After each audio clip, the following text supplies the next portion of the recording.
tu peux pas parler tant que j'ai pas dit ton nom et ton prénom. À partir de maintenant. Welcome everyone, bienvenue, salut, de retour avec un invité de qualité. Génération 93, ancien ou actuellement footeux, Crépsien, Paul-Anti Guyane, en 2006 jusqu'à 2008, pour être exact, parce que on était ensemble au Crêpes. En Guadeloupe, il a joué au Red Star à Bemao. À l'équipe de France U19, originaire de la République centrafricaine. Il est né à Marseille, il a grandi en Guadeloupe. Le fondateur de la brand Invisible Pay. Everyone, welcome. Wilfried Zaibo. Salut Will. Salut, tout est correct, donc ça va. Merci beaucoup. Comment ça va? Ben ça va super, hein, au soleil, donc ça fait plaisir d'être de retour et d'être avec toi aujourd'hui. Ouais. Alors, tu es le premier footballeur que j'accueille sur ce podcast. Quel honneur, et surtout c'est quoi? On a passé un petit moment de cette formation dans le sport ensemble au Crêpes. On va revenir sur ses débuts, notamment au Crêpes. Ma première question pour avoir cette chronologie que j'aime bien voir, c'est comment tu découvres le football? Quelles sont les premières sensations que tu ressens quand tu vois le football et tes ambitions à ce moment-là? Ben déjà, je découvre le football de la manière la plus simple possible à l'école. Très tard par rapport à mes camarades de l'époque, à la récréation où ils jouaient avec des capuchons. Donc j'avais ce côté où ben je voulais m'intégrer, je voulais avoir des amis. Donc je les ai vus jouer. Au début c'était difficile, j'arrivais pas trop. Et petit à petit, la première année compliquée, et la deuxième année ça se passait bien. J'investissais beaucoup de temps et après du coup ben ils m'ont dit ben viens avec nous, on a un club à côté. Moi j'étais à l'école à Massabielle. Donc le Red Star était à 5 minutes à pied en sortant de l'école, donc ils m'ont dit viens, et donc du coup j'ai commencé le foot en club comme ça et T'as pas fait d'autres sports ou j'ai fait du judo, en parallèle, ouais. Mais dans le judo tu avais ce côté individuel ou un peu lonely, tu vois, donc le côté où j'ai retrouvé une famille, des amis, on était dans la même école ensemble, donc tout de suite j'ai basculé sur le foot très vite. D'accord. Alors, fast forward to le Crêpes. J'arrive au Crêpes.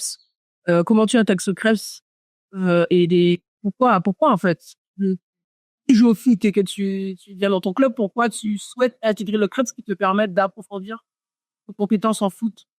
Mais parce que dès que je commence, ben je vois que j'ai un peu de qualité aussi. Et il y a ce truc de en Guadeloupe, tu veux être avec les meilleurs, tu veux te frotter aux meilleurs. Donc très vite il y a on fait le championnat, je vois que on me dit ou je sais que je suis un bon petit joueur comme on dit. Et la possibilité de t'élever le crêpe, c'est de dire OK, j'aime ce que je fais et je me rends compte que j'ai envie de faire ça très vite. D'accord. Tes ambitions à ce moment-là, c'est quoi exactement? Tu veux reach super haut ou tu es à l'aise avec ton skills ou quels sont les clubs, par exemple, que tu vas intégrer à ce moment-là, tu vois? Jusqu'où tu veux aller? C'est quoi ton rêve, là? Concret, ça. D'accord. C'est qu'au crêpe, c'est compliqué. T'as toujours ce côté en Guadeloupe où, moi, à mon époque, ou nous, à notre époque, t'avais ce truc où, moi, je voyais des Richard Secréé, des Tac Alfred. Je sais pas si ça te dit quelque chose, mais c'est des joueurs de la sélection à l'époque qui étaient parrains de notre génération. Okay. Et je me dis, je veux être comme eux. Au-dessus, tout le reste, ça avait pas encore pris forme dans ma tête, mais je me dis, ouais, je vais être professionnel. Parce que eux, ils étaient professionnels. On avait joué en Ligue 1, Ligue 2. Et t'avais ce truc de non, moi je vais faire comme eux. Donc en fait, tes premiers role models, ce sont des Guadeloupéens. Ce sont des gens tu vois en fait tous les jours entre guillemets quoi. Oui, parce que moi au début en club à la Restar, t'avais un monsieur qui s'appelait Kiki qui était avec l'équipe senior et je voulais être comme lui. Une fois que tu passes au Crêpes, t'as ce truc de OK, qui sont les parrains entre guillemets de notre génération et nos parents ils sont professionnels. Donc tu commences à regarder un peu qu'est-ce qu'être pro, tu vois. Pour moi c'était les premiers parce qu'après aussi logiquement t'avais Jocelyn Oloma qui aujourd'hui est dans la sélection qui était à Valence à l'époque. Mais c'était très loin. Moi, je voulais être ressemblé à ce que je pouvais voir, je pouvais toucher, et c'était vraiment ça, quoi. C'est important, ça, cette attache avec d'abord ce qu'on a ici, et ensuite pouvoir te permettre de rêver plus haut et plus grand, quoi. Ouais, parce qu'au final, c'est toujours la même problématique. Tu rêves de ce que tu peux voir dans un premier temps. avant de pouvoir, toi, essayer de t'imaginer, de rêver plus grand, c'est d'abord ce que tu peux toucher, ce qui est palpable. Et pour moi, c'était vraiment ça. C'est Richard Sofrier, que j'ai eu la chance de recroiser. Ben, c'était le parrain de ma génération, Richard Sofrier, attaquant de la section. Et c'était le premier joueur que j'ai vu de mes yeux, quoi, de très près. Et je me suis toujours dit, ah, je vais être comme lui. Et après, j'ai eu la chance, 10 ans après, de jouer avec lui. Donc, c'était cool. C'était cool, ça. Est-ce que tu penses que du coup, ce passage du Krebs était bénéfique? Le passage, ah oui, il était bénéfique parce qu'au final, il était bénéfique et traumatisant. Parce que, au Crève, c'était compliqué. Ah bon? Qu'est-ce qui était compliqué? Pour nous, footeux. Ah oui, d'accord. Mais parce que tu passes déjà, on est passé de la Red Star. Enfin, moi, je suis passé de la Red Star. Ouais. C'est un club familial. Mes premiers amis, je les ai connus là-bas. Donc, t'avais les parents qui venaient, qui nous accompagnaient. Donc, c'est très famille. Et là, tu passes à, OK, tu vas te battre avec 22 joueurs, les meilleurs, pour avoir ta place. Donc, le niveau d'exigence, déjà, il est différent. Tu manges au football, tu vas à l'école, tu reviens. T'as que ça, en fait. Et l'exigence aussi qui a été donnée par nos éducateurs, dont Pierre Feltro, c'était quelque chose, tu vois. Et Mario aussi. Et Mario, c'était la génération supérieure, donc on s'était un peu chevauché, mais non, moi, Pierre, il m'a traumatisé. D'accord. Alors, il y aura ton histoire personnelle, mais ce système d'internat, d'être ensemble, de cohésion d'équipe, ce système-là de sport de haut niveau si jeune, elle fait partie finalement de ta réussite. C'est l'initiation au monde professionnel. C'est un peu la première fois où ben, tu auras pas tes parents, tu auras des personnes qui veulent le meilleur pour toi de manière professionnelle. Et aussi, il y aura une exigence qui va venir avec, qui sera différente de ce que tu as l'habitude. Donc, je pense que c'est le premier étage avant de pouvoir passer à autre chose. Et parce qu'une fois que tu passes au Krebs, tu as quand même un bagage dont tu as besoin pour aller ne serait-ce qu'en métropole ou après à l'étranger, quoi. D'accord. Ok. Et dans ta génération, donne-moi un peu de scoop là. Qui se démarquait du lot? J'ai ma réponse, j'étais là. Mais j'aimerais savoir de ton point de vue et de TP, qui à cette époque-là était sur la bonne voie, quoi. Si tu veux le nommer, on n'est pas obligé. Hein. De ceux que je pensais qui auraient réussi à coup sûr. Ouais, exactement. Pour moi, t'as Yann-Éric. Yann-Éric. Ouais. Oh. En termes de juste talent. Voilà. En termes de juste talent, pour moi, Yann-Éric, c'est vraiment quelqu'un qui avait un gros package, tu vois, genre, en termes de talent, tu vois. Après, t'as des mecs comme Farsman et Jérémy, qui, eux, étaient déjà trop carrés dans leur manière de faire, de travailler, du sérieux, tu vois. Et après, t'as des mecs comme Foulquier, ben, qui a réussi, qui, pour moi, a une très grosse carrière, qui avait, peut-être pas techniquement ce bagage, mais physiquement, il avait des attributs qui étaient en norme. Dans tous les tests, tu le voyais, et il jouait avec c'est le seul, qui jouait de notre génération avec la catégorie supérieure, tu vois. Ouais, et puis il est parti rapidement aussi. Et qui est parti rapidement. Lui, ça a été un tout droit parce que, ben, il était au-dessus du lot. Et, Fouquier, parce que, ben, rien à dire en termes de qualité physique et de maturité. Mais après, pour moi, j'ai ce côté où Yann-Éric, pour moi, c'est juste, il y en a d'autres, je vais pas dire des noms, mais c'est juste que pour moi, Yann-Éric, c'est spécial, tu vois. En termes de talent, quand tu le voyais, tu voyais qu'il était différent, tu vois. Donc, Yann-Éric, si tu le regardes, big up et salut. Pour finir sur ce goulet du Krebs, moi, j'ai un souvenir de toi, Wilfried. Jeune garçon, il a beaucoup d'assurance. Il est tranquille, qui sait ce qu'il veut, en fait. Il n'est pas forcément stressé d'après ou même de ce qui se passe autour de lui. Est-ce que tu partages cette vision? Et est-ce que, comme ça que tu vis en ce moment, comme ça tu es tranquille, que ça va, tu respires ça en tout cas? Ben après, je dirais que oui, mais après, ça va avec mon caractère. C'est-à-dire que je suis très tranquille, mais je suis très têtu aussi. Et quand je suis très têtu, ça veut dire que je choisis, entre guillemets, ce que je veux, et c'est très difficile de m'en sortir. Donc, une fois que j'ai pris une décision et j'ai pris la décision d'aller au Krebs, mais pour moi, c'était ce que je voulais faire. Donc ça venait avec des sacrifices, ça venait avec tout ce qui allait avec, et ça venait avec le parcours que je voulais mener après. Donc je suis pas sûr de moi, mais une fois que je prends une décision, il y a qu'un plan A, quoi. Ok.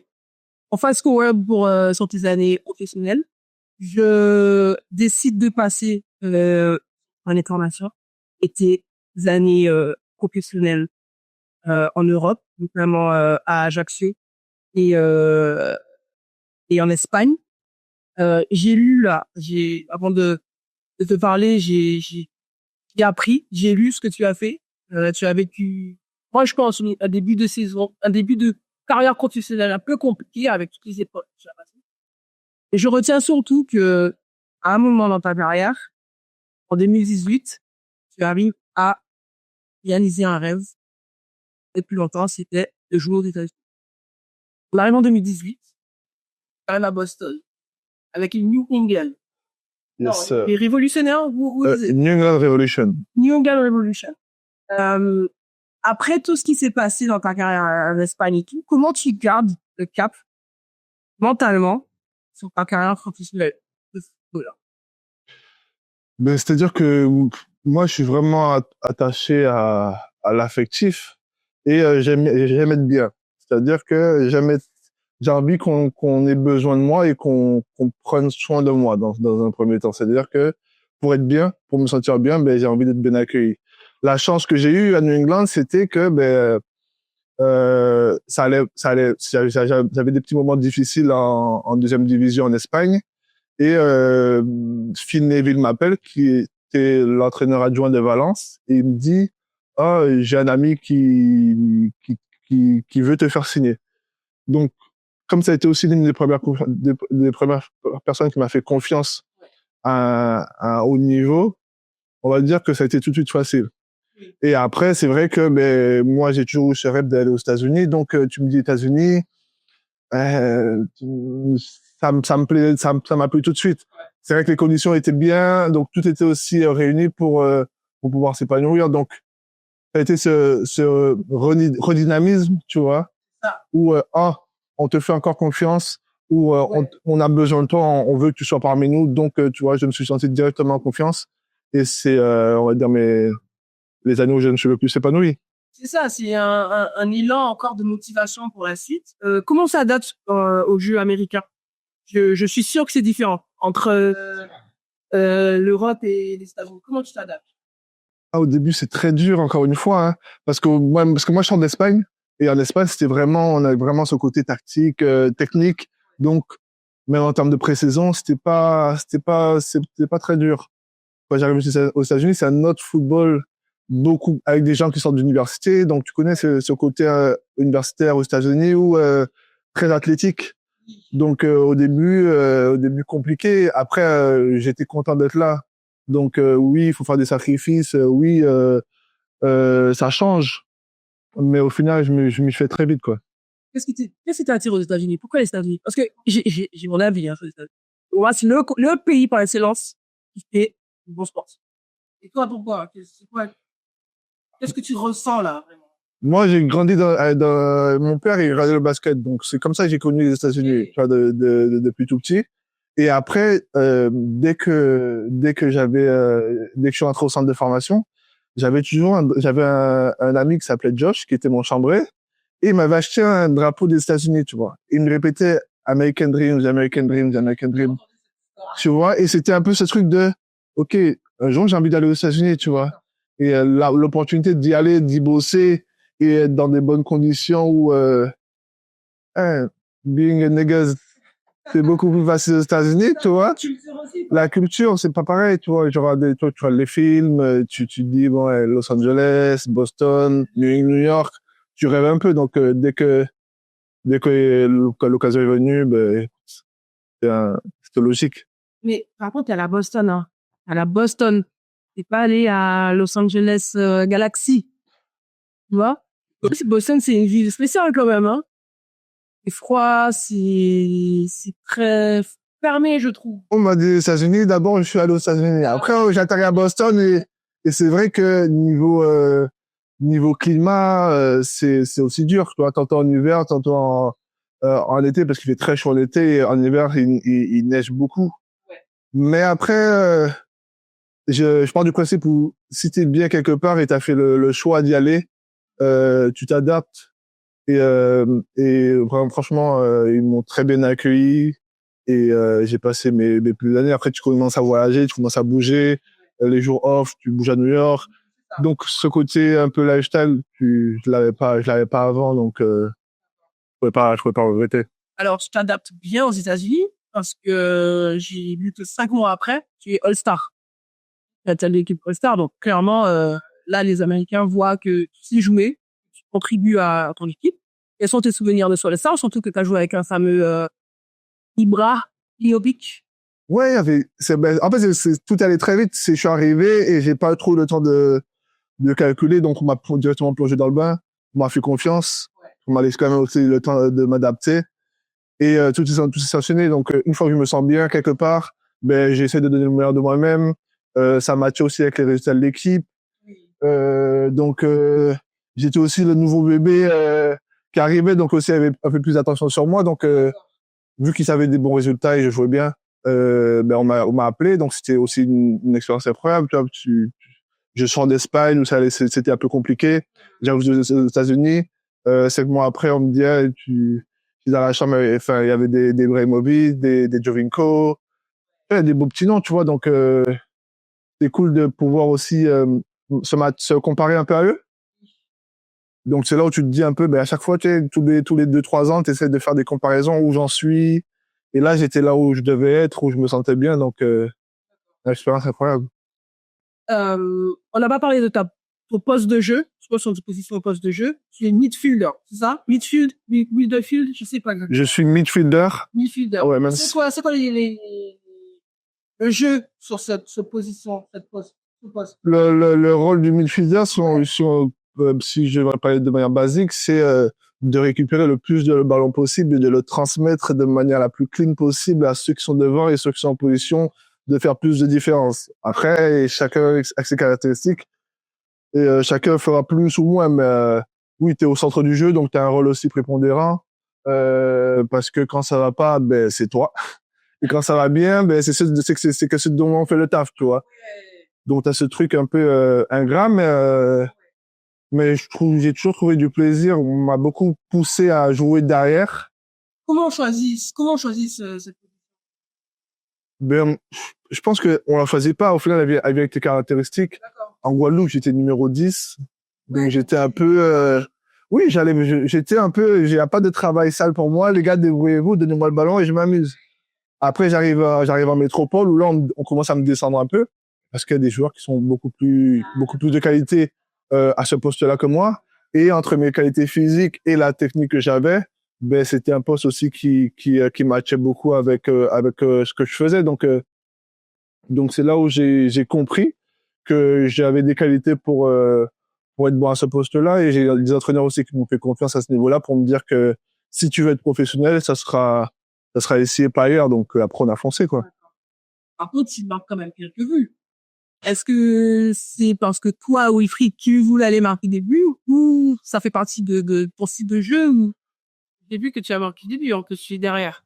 Après, Je ne suis pas assez voleur. non, mais après c'est Tactiquement, je suis un peu à la ramasse. J'adore ce sport, mais quand je te pose des questions un peu plus voir en détail, qui te semble un peu logique pour toi. il y a eu quelques buts. Après en tant que midfielder, t'es pas souvent devant, t'as pas souvent les occasions pour marquer des buts. Mais après, il y a des moments où, par exemple, sur coup de pied arrêté, corner, ben, j'ai quand même une taille, un physique. Donc, c'était aussi un moment où je me disais, ben, OK, là, si j'y vais, ben, je vais essayer de marquer, tu vois. Donc, petit à petit, j'ai commencé à marquer des buts sur ça. Et après, des buts, c'est comme là. Mais tu goûtes une fois, t'as envie d'en marquer. Après, j'ai pas eu la chance d'en marquer énormément, mais les peu que j'ai marqués, j'étais content, en tout cas. Ouais, t'as abordé un point auquel je voulais aborder, c'est ta taille. Est-ce que tu penses que ça te sert dans ce sport? Oui. Après, tout dépend, tout dépend quelle position tu joues et comment tu vas la mettre en pratique. Mais oui, mon physique a été. Après, mon physique, au début, j'étais petit. Après, j'ai bossé aussi, ne serait-ce que la taille, mais pour être un peu plus costaud. Mais oui, ça aide sur les ballons aériens, ça aide dans le domaine physique. Donc après, si tu arrives à rajouter ça à un aspect un peu plus technique, ben t'arrives à peut-être sortir du lot. Je me souviens un joueur que j'aimais beaucoup, c'était Peter Crouch. Bien grand, tu vois. Et je le voyais sauter dans les airs et mettre sa tête et bon, c'était fini. C'était fini. Tu continues ton chemin vers Houston. Houston Dynamo, ouais. Ok. Tes sensations encore, tu es toujours aux États-Unis, tu t'adaptes, tu fais une bonne saison. Est-ce que tu peux nous rappeler ce passage là-bas? Houston, c'est différent parce que je suis tradé. Et toi qui connais un peu le système un peu américain, c'est que on m'appelle. Bon, c'était l'époque pré-Covid où j'avais des soucis par rapport au club où ben l'époque Covid, bon, on pense que le monde va s'arrêter. Je veux aussi voir ma famille et donc j'avais décidé de monter dans un avion, erreur ou pas, pour aller voir ma famille. Donc quand je reviens aux États-Unis, je reçois un message à 22h et on me dit Wilfried, t'es tradé, demain t'as ton vol à 7h. Donc mais là c'est pas la même chose parce que je vais quelque part où ben, j'avais pas envie d'aller. J'avais déjà ma base, je me sentais bien à Boston, donc j'arrive dans un endroit qui est nouveau, compliqué parce que ben quand tu vas quelque part contre ta volonté, ben c'est plus le même taf pour moi. Donc compliqué. Mais 6 mois où ben j'ai fait ce que j'avais à faire sans plus. Donc après j'ai aussi trouvé le moyen de partir le plus vite possible, quoi. Wow. Même si tu es aux États-Unis et que c'est ton rêve, là, c'est bon, cet aspect de la trade. Et en plus, dans un endroit où tu pas forcément en adéquation avec, où tu veux pas, ça te donne quand même envie de maintenir. Ouais, parce que t'as ce truc où je suis très capricieux et très têtu. Et la problématique des rêves, c'est que quand tu réalises un rêve, il y a enfin un nouveau, tu vois. J'étais aux États-Unis, je vivais déjà mon rêve, putain, j'avais envie de quelque chose de nouveau. J'avais l'opportunité de partir dans un championnat et pour des raisons contractuelles, ils ont pas voulu. Donc ouais, non, si peu importe où je suis, si je suis pas bien, ben j'ai pas de problème avec ça, j'ai jamais eu cette pression. D'accord. Et tu es passé à un verre dessous, j'ai lu. Ouais. Quoi, cette histoire? À quel moment? Qu'est-ce que tu as comme diplôme là-bas? Ben écoute, dès que quand je suis pour partir de Houston, je suis parti un an en Irlande et je me suis gravement blessé à la hanche. D'accord. Donc j'ai eu comme une période de 1 an et demi, un peu de convalescence. Et j'ai un très bon ami à Boston. Euh, et il m'avait, en fait, je sais pas comment ça s'est passé parce que c'était très bête, hein, mais il sait que ben, à Boston, tu vois, il m'a emmené visiter Harvard et tout ça, et ils avaient fait un cours de crossover into business. C'était un peu les athlètes vers ce passage un peu business. Et il m'a DM sur Insta, il m'a envoyé, tu sais, il y en a qui t'envoient des réels pour rigoler. Lui, il m'a DM, il m'a envoyé le post, il m'a dit, vas-y, remplis, ça pourrait être cool, tu vois. Je sais pas, il était 23h, j'ai rempli, j'ai éteint le téléphone, et 2 mois après, je reçois un email, et où on m'a dit que j'avais été accepté, donc ça s'est fait comme ça. Tu as été accepté dans un programme à Harvard. Ouais, Après, je pense que les gens vont se dire, bon, c'est quoi? Mais on parle de Harvard, quoi, tu vois. c'est vrai que j'ai eu du temps à réaliser le truc. Moi, il fallait que j'y aille pour me rendre compte que, waouh, c'était quand même quelque chose de cool. Oui. Parce que même, tu sais, comme je t'ai dit, c'était littéral. Hein. J'ai rempli le formulaire comme si je remplissais n'importe quel formulaire. Ouais. Une petite lettre de motivation en anglais. J'ai éteint le téléphone et j'ai fini. Et au début, comme on recontacte, tu réalises, tu dis, bon, maintenant, faut y aller, tu vois. Donc, il y avait un peu cette pression par rapport à ça. Et alors, cette expérience à Harvard? Ouais, moi, j'ai toujours voulu voir un peu comment c'était. Toi qui étais dans les coulisses. Ben, en fait, c'est un peu la genèse de tout ce que j'ai fait après. Tu vois, c'est que là, tu te rends compte il y a des, comme on dit en anglais, ground men qui viennent et qui étudient, et c'est un concept différent. C'est pas comme à l'école. C'est-à-dire que vous allez prendre un case ou une thématique à débattre. Ouais. Et c'est un peu comme dans un amphithéâtre. J'ai pas fait d'université, donc je vais pas trop dire. Mais t'as ce côté un peu ludique où vraiment tout le monde nourrit l'apprentissage, tu vois. Donc franchement, j'ai été agréablement surpris. Et les gens, ils étaient super cool, tu vois. Franchement, c'était une expérience canon. Et c'est un peu tout ce qui a fait que j'ai voulu entreprendre et commencer à aller vers ce chemin-là après, parce que ben, je me rendais compte aussi que ben, être un athlète, c'est cool, hein, mais ça a une durée de vie un peu limitée.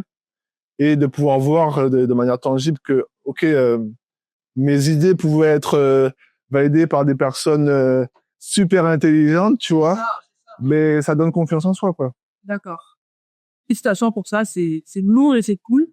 On continue dans le football, tu continues ton chemin et on va dire que tu fais une halte chez toi. Tu as représenté les couleurs de la République centrafricaine à la CAN du coup. On a fait les qualifications de la CAN, on s'est pas qualifié au dernier match, malheureusement. C'était la qualification pour la Coupe d'Afrique des Nations. Ouais. D'accord. Alors, la question est super globale. Quels sont les ressentis qu'on a quand on porte ce maillot, on est fier et représenter les couleurs de chez soi, quoi. Mais après c'est vraiment un sentiment un peu indescriptible, tu vois. Il faut y aller pour voir, tu vois, parce qu'il y a quand même une ferveur où dans un premier temps tu te dis waouh, tu vois, parce que la raison pour laquelle je vais en Centrafrique, c'est parce que je reçois un coup de fil d'un ami, Geoffrey Kondogbia, qui est un grand joueur, oui. Et il me dit, Will, il faudrait que tu viennes, tu vois, on a besoin de toi. Et, euh, et lui, il avait fait le choix, parce qu'il était déjà en équipe de France, d'arrêter avec l'équipe de France et de partir en Centrafrique, tu vois. Donc ça a été quand même quelque chose de fort. Et quand je lui demande, mais pourquoi tu fais ça? Sa réponse a été, ça serait la possibilité de qualifier pour la première fois la Centrafrique à une coupe internationale. Donc c'est vraiment ça la motivation de pouvoir qualifier la Centrafrique pour la première fois. Malheureusement, on a échoué, mais quand tu vois et tu vas là-bas et tu vois la ferveur et l'amour que les gens te donnent, tu vois. Le football en Afrique est différent. Il se vit différemment, tu vois. C'est que là-bas, c'est l'exutoire, en fait. C'est que tout le monde a ses problèmes. Les gens, ils ont des problèmes pour manger, mais ils arrivent quand même à aller au stade, tu vois. Le stade, il fait 40 000 places. Il y en a 60 000 le jour du match. Donc, tu vois, c'est un peu lunaire. Et ça va avec tout ce que représente la Centrafrique et les pays d'Afrique francophone, surtout, que je connais. Donc, c'est vraiment fort. C'est vraiment fort, un sentiment quand même de privilège, parce que ben on te met un peu dans des conditions on va dire qui sont différentes des autres, on va pas mentir. D'accord. Et ça bifurque un peu sur ma prochaine question, c'est que le football est en tout cas dans ta vie à toi, tu as eu l'opportunité de voyager en fait. T'as joué en Espagne, en Irlande, aux États-Unis, en Corse, en Guadeloupe, en Afrique. Est-ce que ça te plaît? Ça te plaisait? Parce que peut-être que tu es tout trop dedans, peut-être que tu voyages toujours, je sais pas, mais cette notion que le sport ouvre les frontières et te fasse découvrir le monde, qu'est-ce que tu en penses de ça? Mais j'ai toujours ce côté où moi je me suis senti chez moi dans ma maison. C'est une fois que tu rentres dans ma maison, entre guillemets, que je me sens chez moi avec les gens que j'aime. Donc tu sais, je suis arrivé en Guadeloupe et au début j'étais pas un Guadeloupéen, tu vois. Au final, je m'y suis fait, j'ai appris la culture et j'ai grandi, je suis parti à l'école. Donc ça a été toujours ça. J'ai voyagé beaucoup, j'ai adoré voyager et je pense que le sport aussi permet ça, tu vois. Même en termes de langue, tu sais, à l'école, j'étais pas en anglais, en français, en espagnol, c'était pas mon truc. Mais d'avoir l'opportunité de voyager pour apprendre des langues, pour apprendre une culture, c'est vraiment le côté que j'appréciais beaucoup. Donc c'est vraiment ce côté où le foot m'a facilité cet apprentissage en termes de langue, en termes de culture, et c'est ce que j'adore aussi. Donc tu es chez toi là où on t'accueille, là où on te fait sentir le bienvenu. Donc j'estime que je suis partout chez moi. À partir du moment où tu me donnes de l'amour et du respect, je me sentirai chez moi. Donc je l'ai vécu dans plusieurs endroits grâce au foot. Et donc oui, le foot est un vecteur pour tout ça. Quand je construis cette interview, j'ai un souvenir qui jaillit dans ma tête. C'est au collège. On avait un exercice en art plastique. Et pendant quelques secondes. Et on doit faire une vidéo. ou, je sais pas, la consigne, c'est les choses en mouvement, un truc comme ça, tu vois. Je me souviens, on est en cours, tu es le seul déjà sur la promotion là, qui vient avec une vidéo. Et cette vidéo, c'est simplement toi en train de jongler et avec ton petit frère derrière, il passe le balai. Ne m'explique pas pourquoi. J'ai compris en fait cet exercice, ce mouvement et tout, grâce à juste la vidéo d'aujourd'hui. Il y a passion que tu montrais à tout le monde. Et ça m'a fait penser que il y a un creative guy. Je pense, là, tu m'as donné cette impression que tu aimes l'art.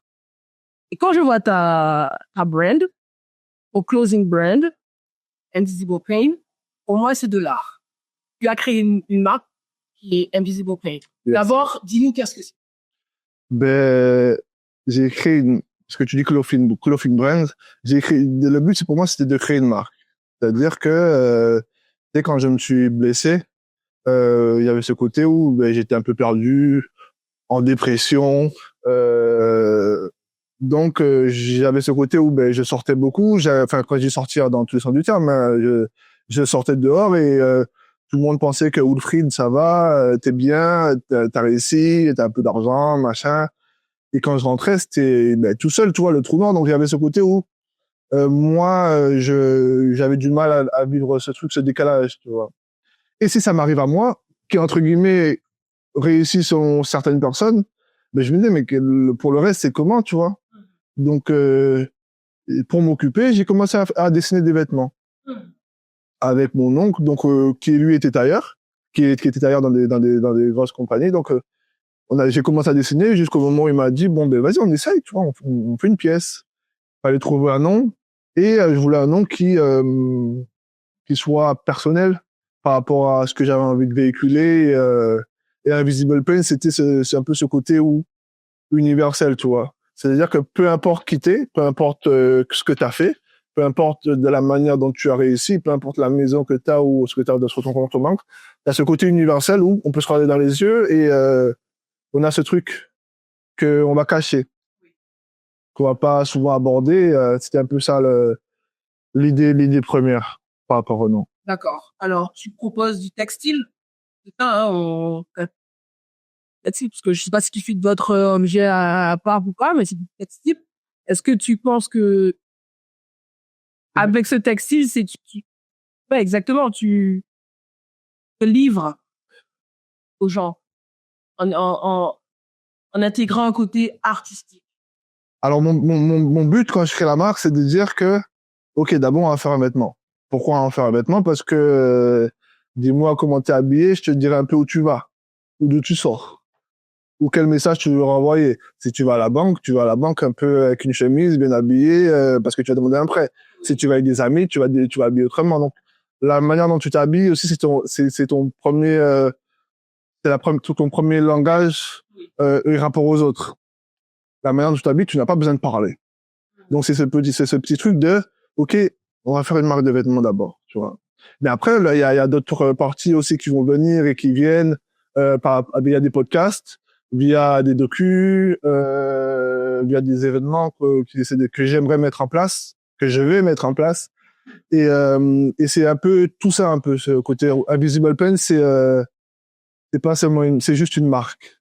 Et une marque qui prendra forme de différentes façons. Ok. Un moment, je sais pas, je pense important dans ta création de marque, c'est ta collaboration avec Shorty de l'Oxymoire. Incroyable. Vraiment, en tout cas visuellement, le monsieur est bien habillé. C'est beau, il a une prestance. Est-ce que tu peux nous parler de cette collaboration et comment ça s'est fait? Est-ce que c'est Shorty qui t'a dit je préfère être habillé comme ça ou toi tu lui as proposé quelque chose? Mais déjà Shorty, je marche beaucoup à la confiance et comme je t'ai dit, c'est souvent du relationnel. Shorty, l'histoire de Shorty, c'est que moi j'allais dans ces événements parce que ma grande sœur y participait quand je rentrais en Guadeloupe. Donc j'étais là 2 fois dans la voiture et je les voyais dans un petit coin. Ça c'était tout petit à l'époque, mais ça fait 10 ans de ça, tu vois. Et je l'ai vu grandir en termes de médias. Comment ça s'est fait? C'est qu'il m'a juste envoyé un message. Il m'a dit, ah oui, je vois ce que tu fais et j'aime bien. Ça te dirait qu'on fasse quelque chose. Donc, pouvoir faire quelque chose avec quelqu'un que moi aussi j'ai vu évoluer, ça a été vraiment ce premier pas. Après, il m'a dit, fais ce que tu veux. Hein. Donc, j'ai ce côté où j'avais libre choix jusqu'au premier événement. Après, une fois que je lui ai montré ma confiance et que je savais bien faire les choses et qu'elle a été félicitée par les autres, maintenant ça va. Maintenant, il me fait confiance. Mais c'est toujours un peu stressant la première fois. Est-ce qu'il y a d'autres personnes avec qui tu aimerais collaborer? Est-ce que tu peux nous dire cette petite scoop sur le podcast? Ah, collaborer je pense que je suis pas fermé je suis fermé à personne. Après, c'est souvent, je pense que une question d'énergie où deux personnes veulent la même chose au même moment. Parce que ben je cherche pas ne serait-ce que je cherche pas que de la visibilité, je cherche aussi du sens. Donc je pense que toute personne a sa place. Il suffit juste que le moment soit opportun pour les deux personnes, quoi. Et puis aussi les petites vidéos avec Jordan. Ça remonte, ça c'est au début. Ouais, mais tu sais la même chose. Et juste ça en fait, ton visuel est juste so clean, très très très joli. Donc c'est pour ça que je pense que il y a un côté artistique et visuel, tu vois, qui se mélange dans ça. Après, j'ai souvent eu du mal à m'exprimer ou à exprimer toutes mes idées. Et t'as ce truc avec l'image où si tu vois, c'est pas explicable. Il y a pas à donner d'explication. Chacun l'interprétera de sa manière, mais tu sais, même quand t'es un homme, des fois c'est très compliqué de s'ouvrir ou de dire tout ce que tu veux dire ou même des sentiments ou même si ça va pas. Et tu sais, une vidéo suffit, tu vois. Donc et la possibilité d'une vidéo, c'est que chacun peut la regarder et l'adapter à sa manière et la personnaliser. Donc c'est un côté que j'aime beaucoup parce que j'ai toujours aimé l'image. Ben, dans le sport, t'as toujours ce truc où ben, tu fais toujours attention à l'image, même un peu trop. Donc c'est une partie que j'aime beaucoup développer, que je vais continuer à développer, parce que aussi c'est beaucoup plus facile de faire passer des messages. Et en parlant de vidéos, maintenant tu seras sur les réseaux en train de discuter avec des personnes. Qu'est-ce que tu veux savoir de ces personnes quand tu discutes avec quelqu'un? Qu'est-ce que tu aimerais savoir? J'aimerais savoir ce que je sais déjà. C'est-à-dire que est-ce qu'on peut faire des ponts sur les problématiques qu'on a tous, tu vois? Et c'est souvent le but, c'est souvent de prendre des personnes qui, soi-disant, ont réussi selon certains, pour montrer à d'autres que on a les mêmes problématiques, tu vois. Donc oui, deux fois le chemin est tumultueux, oui, deux fois il y a un peu plus de lumière, un peu plus de reconnaissance, mais les problématiques on les a tous.